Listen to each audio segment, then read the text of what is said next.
السلام عليكم ورحمة الله وبركاته، وأهلا بكم من جديد في هذه الحلقة الجديدة اللي غنبقاو نقدموا لكم أخبار المباريات وسط الأسبوع وآخر الأسبوع.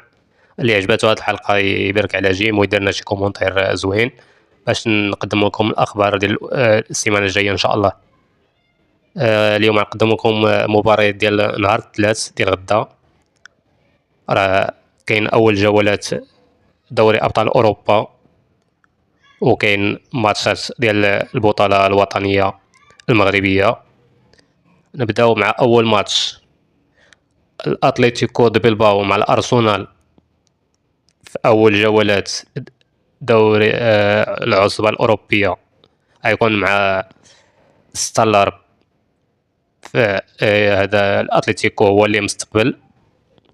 غتكون مقابلة زوينة و وغتكون فيها الإثارة، لقاش الأتليتيكو دو بلباو راه فرقة مزيانة و غتكون في مواجهة الأرسنال، يكون ماتش زوين.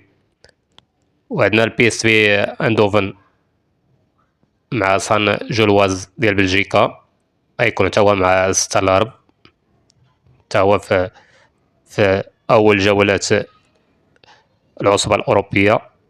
وكاين بينيفيكا مع كاراباخ، الماتش ديال بينيفيكا مع كاراباخ غيكون حتى ل8 ديال الليل، بينيفيكا هو اللي مستقبل. وكاين اليوفي، هذا ماتش غيكون ماتش ناري هذا حتى هو مع 8. اليوفي مع بروسيا دورتموند، مقابلة حارقة، اليوفي غتكون هي المستقبلة. وكاين ماتش هو ماتش خطير هذا، ريال مدريد مع أولمبيك مارسيليا حتى هو في أول جولات العصبة الأوروبية، غيكون مع 8.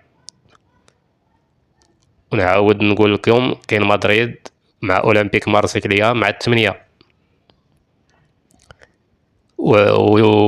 وآخر ماتش في هاد النهار ديال الثلاث في العصبة الأوروبية كاين توتنهام مع فياريال. توتنهام مع فياريال تا هو يكون مزيان مع 8 د الليل. آخر ماتش غيكون في العصبة في هاد النهار ديال الثلاث. وكما قلنا في الأول كاين البطولة الوطنية، الكوكب غادي يستضيف النهضة البركانية مع 8 د الليل في الملعب الكبير بمراكش. هذا مقابلة تكون حتى هي مزيانة، اللي متبع البطولة الوطنية يتفرج البطولة الوطنية، واللي متبع العصبة راه كاين ما يتشاف في العصبة. أول جولات في العصبة راه ماتشات قويين غيكونوا. إيوا هادشي اللي كاين، نلقاو في الحلقة القادمة إن شاء الله. شكرا على المتابعة، إلى اللقاء.